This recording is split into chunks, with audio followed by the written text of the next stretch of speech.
Good morning students आज मैं आपके लिए ऑप्टिक्स का एक नया एक्सपेरिमेंट लेके आया हूं जिसकी एम है to verify the laws of refraction using a glass lab. Operators की बात करें तो सेम ऑपरेटर्स चाहिए जो हम ऑप्टिक्स के ग्लास लैब के एक्सपेरिमेंट में इस्तेमाल करते हैं और वो आपके सामने पड़ा हुआ है।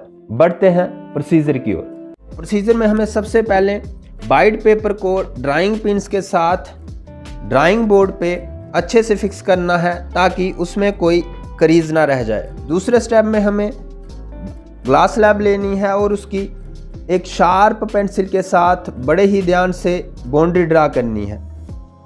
बाउंड्री ड्रा कर लेने के बाद आपको ग्लास लैब को उठाना है और उसी ओरिएंटेशन में अपने आगे जा थोड़ा सा साइड पे रख लेना है। नेक्स्ट हमें ग्लास लैब की बाउंड्री को कोई नाम देना है जैसे कि ABCD और AB बाउंड्री पे एक पॉइंट लेना है जैसे कि E।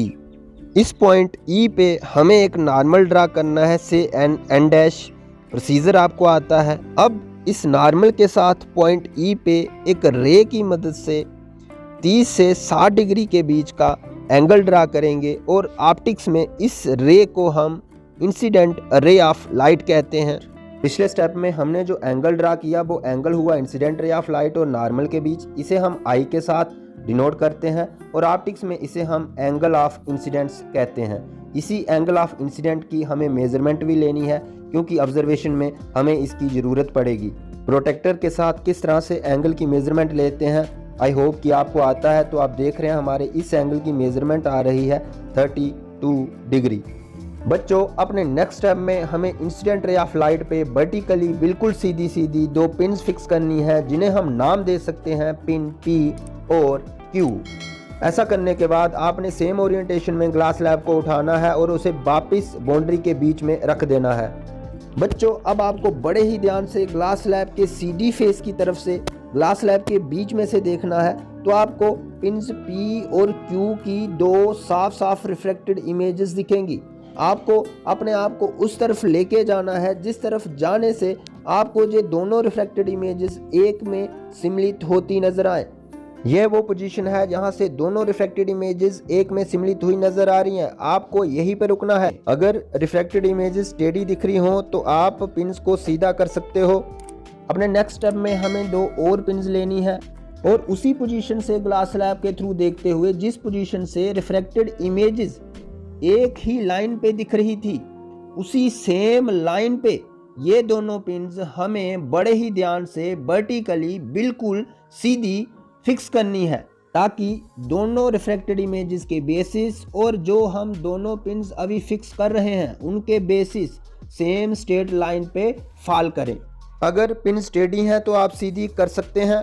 नेक्स्ट हमें ग्लास लैब को हटाना है, पिन्स को रिमूव करना है और पिन प्रिक्स पे पॉइंट लगा के उन्हें एनसर्कल करके उन्हें नाम दे सकते हैं R और S। बच्चों अब इन पॉइंट्स R और S को हम एक रे के थ्रू मीट कराएंगे क्योंकि ये रे ग्लास लैब के CD फेस से बाहर आती हुई प्रतीत होती है, इसलिए इस रे को हम इमर्जेंट रे ऑफ लाइट के नाम से जानते हैं। और ग्लास लैब के CD फेस से जिस पॉइंट से ये बाहर आती है उस पॉइंट को हम पॉइंट ऑफ इमर्जेंस के नाम से जानते हैं और उसे हम नाम देंगे F। बच्चों अब आपको पॉइंट E यानी कि पॉइंट ऑफ इंसिडेंस और पॉइंट F यानी कि पॉइंट ऑफ इमर्जेंस दोनों को एक रे के थ्रू मिलाना है और ऑप्टिक्स में इस रे को हम कहते हैं रिफ्रैक्टेड रे ऑफ लाइट। अब इस रिफ्रैक्टेड रे और नॉर्मल एंड N डैश के बीच में एक एंगल बन रहा है जिसे हम R के साथ डिनोट करते हैं और इसे हम कहते हैं एंगल ऑफ रिफ्रैक्शन। अब इस एंगल R की मेजरमेंट भी हमें कर लेनी है क्योंकि हमारे आज के एक्सपेरिमेंट की ऑब्जर्वेशन में हमें इसकी ज़रूरत पड़ने वाली है।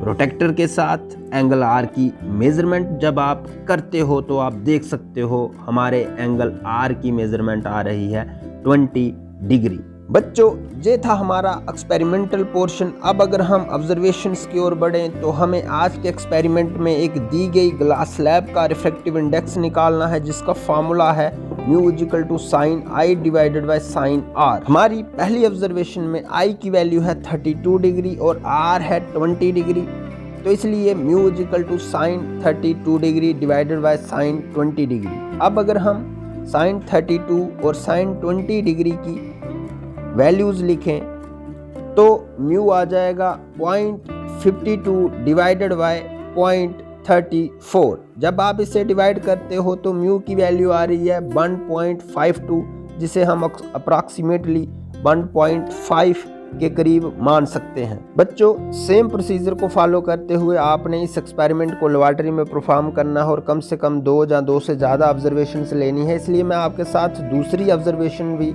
सेम क्लास लैब के लिए जो मैंने ली है साझा कर रहा हूँ, जिसमें मैंने एंगल ऑफ इंसिडेंस की वैल्यू 40 डिग्री रखी और उसके लिए अगर मैं एंगल आर की वैल्यू यानी कि एंगल ऑफ रिफ्रैक्शन की वैल्यू निकालूं तो वो देखते हैं मेजरमेंट करके कि कितनी रहती है। जैसा कि आप देख पा रहे होंगे, इस केस में हमारे एंगल आर की वैल्यू आ रही है 25 डिग्री। तो आओ अब एंगल आई 40 डिग्री और एंगल आर 25 डिग्री के लिए ग्लास स्लैब के रिफ्रैक्टिव इंडेक्स की वैल्यू निकालते हैं। सेम ग्लास स्लैब के लिए हमारी ये दूसरी ऑब्जर्वेशन रहेगी। क्योंकि mu is the ratio of sine i to the sine r, इसलिए हमें इनकी वैल्यूज भी चाहिए। उसके लिए हम ट्रिग्नोमेट्रिक टेबल या साइंटिफिक कैलकुलेटर इस्तेमाल कर सकते हैं। मैं एक साइंटिफिक कैलकुलेटर इस्तेमाल करके जब साइन 40 और साइन 25 की वैल्यूज सब्स्टिट्यूट करता हूं और उनको डिवाइड करता हूं तो हमारे पास म्यू की वैल्यू एक बार फिर से 1.52 के करीब आ रही है, जिसे हम अप्रॉक्सीमेटली 1.5 मान सकते हैं। अगर आप इन दोनों ऑब्जर्वेशंस को देखो जो कि हमने एक ही ग्लास स्लैब का इस्तेमाल करके ली, तो म्यू की वैल्यू रही 1.5। तो हम एक रिजल्ट कंक्लूड कर सकते हैं कि रिफ्रैक्टिव इंडेक्स हमेशा कांस्टेंट रहता है for a given pair of media. And this is the proof of our first law of refraction, which says that the ratio of sine of angle of incidence to the sine of angle of refraction for a given pair of media always remains constant and is known as the refractive index of the given glass slab. This law is also known as Snell's law. So we can say that this is the proof of Snell's law also. इसके साथ ही refraction का दूसरा law भी proof हो जाता है, जो कहता है कि इंसिडेंट रे, रिफ्रैक्टर रे, इमर्जेंट रे और नॉर्मल ये सभी एक ही प्लेन में लाई करते हैं। आशा है आपको सब अच्छे से समझ आ गया होगा। पर जाने से पहले मेरे YouTube चैनल रोशन दियार को सब्सक्राइब करके बेल आइकन पर टैप जरूर कीजिएगा। Take care.